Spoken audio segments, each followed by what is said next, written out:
All right, hold on to your hats because the saga of Harry and Meghan just took a turn into pure comedy gold.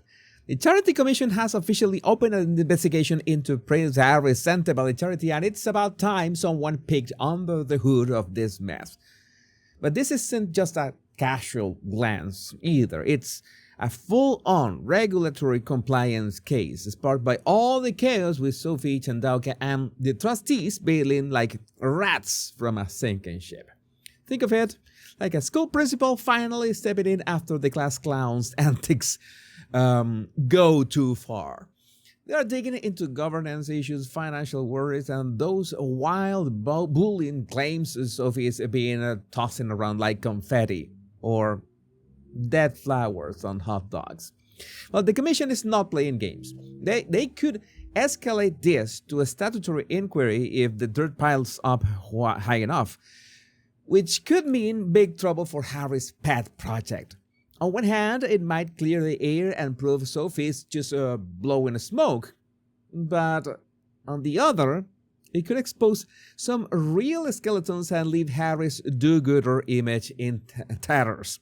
And flowing right into the next juicy bit, Rebecca English from the Daily Mail dropped a bombshell confirming that Harry turned into a total bully after Sophie refused to play cleanup crew for Meghan's polo match disaster last year. So, imagine this scene. Meghan shows up unannounced with her Netflix crew and Serena Williams turning a charity event into her personal reality show and then awkwardly shoves Sophie aside for a photo op. Sophie, being the sensible one, said no way to issuing a statement defending Meghan's diva moment. And Harry, apparently unable to handle the rejection, fired off an unpleasant and imperious message demanding that she explain herself like some spoiled kid who didn't get his way. Well, that's just Harry. So Rebecca's got the receipts and it paints Harry as the hypocrite supreme. He's out there preaching kindness while strong-arming anyone who doesn't bow to Meghan's whims. The fallout? Well, Sophie's standing her ground and Harry's little tantrum might just fuel the Charity Commission's fire, which is nice. Now, speaking of Harry, word on the street that he's devastated by this whole sentimental fiasco and has been leaning on Serena Williams as his makeshift therapist to cope with the anguish. Well, like the tables have turned, right? You remember that Serena said at some point that Harry was her go-to therapist. But the irony of Mr. Mental Health and needing a tennis star to hold his hand through this. Sources say that he is grief-stricken and in total shock, acting like he's lost a limb instead of just a charity gig he tanked himself. Here's the guy who spent years playing the victim card, whining about the racism in the royal family. Now he's supposedly crumbling because his own actions boomeranged back at him. Maybe if he hadn't tried to bulldoze Sophie, he wouldn't be crying into Serena's shoulder pads. It's almost too perfect. The prince who lectures the world on empathy can't even handle a taste of his own medicine without running to a celebrity ball for a pep talk. And meanwhile, Meghan's not exactly keeping it together either. She's been extra nagging and reportedly chucking plates at the wall because her big product launch got exposed as a sham. This isn't just a bad day for the Duchess. It's full-on toddler meltdown mode over her latest scheme falling apart. Imagine this. She's pacing around Montecito screeching at Harry while shards of fine china fly, all because people figured out her grand plan wasn't the organic masterpiece, the homemade masterpiece she claimed. It's like watching a Z-list actress flub her lines and blame the stage crew. So, yeah, it's like watching at Meghan. So the stress of her flop is apparently pushing her over the edge, and poor Harry's caught in the crossfire of her rage. I guess those mindfulness podcasts didn't stick when the going got through. You remember that show with Oprah, by the way? Well, it is all big hypocrisy. The woman who sells serenity can't keep it cool when the mask slips. And adding to the hilarity, even the few media shills who used to fond over Harry and Meghan, like People magazine, are starting to turn on them.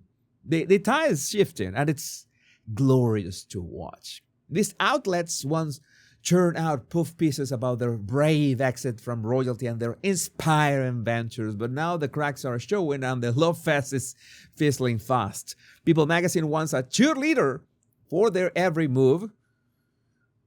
Where's Discount Barbie Ken, by the way? I haven't heard from him in a long time. But anyway, People magazine has been noticeably quieter, and other rags are picking up the scent of failure. It's like the cool kids finally realized the emperor's got maybe no clothes, but very cheap clothes. And the sentimental mess paired with Meghan's product line debacle is making it hard for even the most loyal hacks to keep up the charade. When your biggest fans start side-eyeing you, you know that the jig is up. So about that product launch, Meghan's losing her mind power because it turns out it was less a brilliant business move with Netflix and more a calculated sell to her inner circle. Because the whole thing has been unmasked as a hostile to her closest allies. This was no public sellout. This was just a controlled exercise in narcissism. Think of it like a pyramid scheme, metaphorically, of course, I don't want to get into trouble. A pyramid scheme with extra steps. She hyped up this mysterious line, maybe gems, maybe the dead flowers, okay, and lean hard on Paul's like, I don't even know the names of the ladies who were opening this packaging. Elizabeth, it was Elizabeth Holmes. I always think of the other Elizabeth Holmes. And other Hollywood hangers-on to buy in, literally and figuratively. So the exposure came when folks started asking questions and realized it was less about changing the world and more about cashing in on her fame or her infamy, I would say. This is the kind of grief that would make a used car salesman blush. She played it off as some noble endeavor. Oh, this is all organic. This is all to, home values. But the truth slipped out, and now she is scrambling to save face while the plates keep flying. And Meghan's not just mad about the flop. She is desperate to hide the real source of this product line, which is looking shadier by the minute. Rumors are swirling that it's not some artisanal passion project, but a rehashed deal with a questionable supplier. Maybe even a cheap knockoff that she's slapping her name on. Think dollar store vibes with a royal monogram.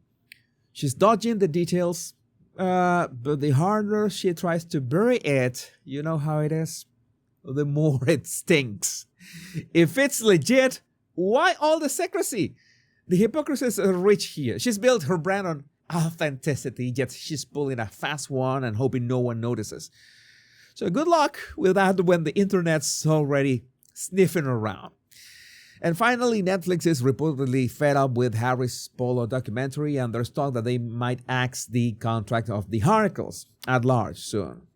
Looks like the streaming not so giant anymore. This streaming giant's patience with these two is wearing thin, and this was supposed to be Harry's big swing, a deep look into the thrilling world of rich guys on horses, but now we have the Chandauka scandal, so everything, including the Polo documentary, is flopping harder than a fish out of water. Insider says that it's a snooze, and Netflix isn't thrilled with the return on their investment, and I don't mean... I not only mean about the Polo documentary, I mean about Meghan's show as well. So after the Harry and Meghan documentary in 2022 was, a flop, everything that they have done with Netflix has been a dud, and if they are saying that if they pull the plug, it's another nail in the coffin for their Hollywood dreams. So no more philanthropy, no more Hollywood dreams, no more homemade spread that came out wrong. But anyway, the pair who ditch duty for fame can't even keep their streaming overlords happy. So how's that for a royal face plant? But I would like to know, what do you think about this in the comments? My name is Jesus Enrique Rosas. I'm the Royal Rogue. Much love and bliss.